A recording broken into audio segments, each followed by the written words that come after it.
Well, the porn industry always on the cutting edge of technology. And as with other new gadgets in the past, they are among the first to make use of this device. These are the new Google glasses, and the porn industry is loving them. And it's no wonder. They allow you to see things up close and personal in a style of porn known as point of view. You can only imagine what that means. So, well, porn was the first to pioneer VHS and HD, and we saw that technology take off afterwards. So are Google glasses the gadget of the future? Joining us to talk more about this, someone well versed in the subject, Quentin. He's the director of public relations at Pink Visual. Welcome, Quentin. So first, want to talk about this technology and what exactly it's capable of. Well, that largely remains to be seen at this point. As I understand it, the Google Glasses won't actually be available to consumers until about 2014. And then sometime in 2013, they'll be made available to developers. So at the moment, we're kind of going on what Google tells us about Google Glasses. But based on those specs, I'm pretty excited, and I think it's going to be a very interesting technology. All right. So it's not available until 2014. So does that mean the porn industry is going to kind of have to hold on until then? I lost him at that very critical question. I think we're going to try to get him back. He is Quentin Boyer. Here he is. He's back. We have him. Quentin, can you hear me there?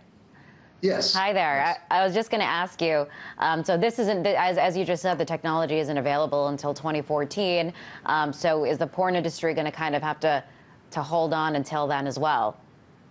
Well, for any real substantive development, we probably will have to hold off until they actually are on the market. But there's a certain amount of preparation you can do pre-launch, which is something we did with the iPad. We actually built an iPad site and had it online 3 days prior to the device being released in stores in the US. And we based our development on the specs that have been published to that point. And that worked out great. With glasses, it sounds like that's going to be a little trickier to do much sort of advanced preparation because of the nature of the device. But what we are planning is ways that we'll apply it, and not just for filming, but also to use the augmented reality aspect that's inherent to the glasses to enhance websites and hard product even.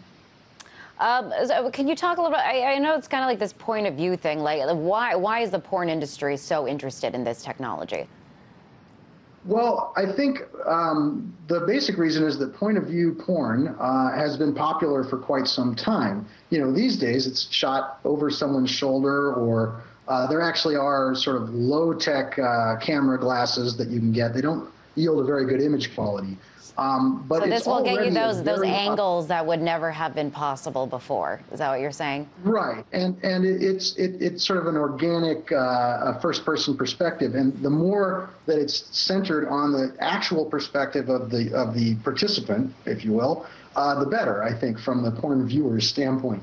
Like I said, it's a popular form of pornography already. It remains to be seen how well Google Glasses work for that purpose, but my sense is that they'll work pretty well, and that you'll have a couple of early adopting porn companies like us that will jump on it, and then others will sit back and see how it goes and whether there's money in it, and then really flood the market. And we see this trend where the porn industry kind of pioneers new technology, and then it kind of catches on in everyday life. What do you think is what is it about the porn industry that kind of sets the tone for what's going to be the technology of tomorrow? I think it's really that what the porn industry is driving is not so much the tech development, but the adoption of the technology by consumers, and it influences the way people use it. You know, it's often said that the first book printed when the printing press was invented was the Bible. I've always suspected that the next 5 or 10 were probably dirty books. It's very much a part of human nature. We're interested in sex. We're sort of voyeuristic creatures by nature. And I think that's what really drives it, is that a consumer gets a new piece of technology that can be used for watching porn, and then that's what they want to do with it. the And iPad is a good example. Right. And, you know, Sorry, I guess go we ahead. could just keep imagining technology to get more and more advanced. Here's a look of what, I mean, I guess it's science fiction, but let's take a look at it and see what you think.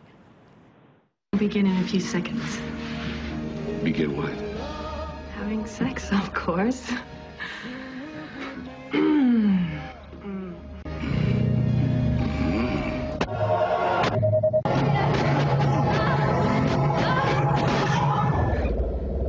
What's wrong? He broke contact. Contact? I didn't even touch you yet. But I thought you wanted to make love. Is that what you call this? So that was out of the movie Demolition Man. They were making use of sex helmets. Is that where it's going? Well, I suspect for some people that's where it will go. I think there will always be a place for traditional sex, real sex between people. But we're not that far right now from what you've seen in some of the movies. There's a device called the Real Touch, which is a bit of haptic technology, for example, that it fits on a man's penis and is coordinated with the video. They're sort of, you incorporate what's seen is actually communicated to you in tactile fashion by this device. Some people find it a bit creepy, and evidently the people who use it love it. But things like that, where you'll have on one side of the equation a tactile device that stimulates a person, and at the other end, probably another person with a similar device. These kind of things are already happening. We refer to them as teledildonics. I don't think that's an official term, but it's one that the industry All right, has started Quentin, we are out of time, but this is absolutely fascinating. We're going to have to continue this conversation another time. Thank you so much for coming on the show. Sure, Appreciate it. That was Quentin Boyer. He's the Director of Public Relations at Pink Visual.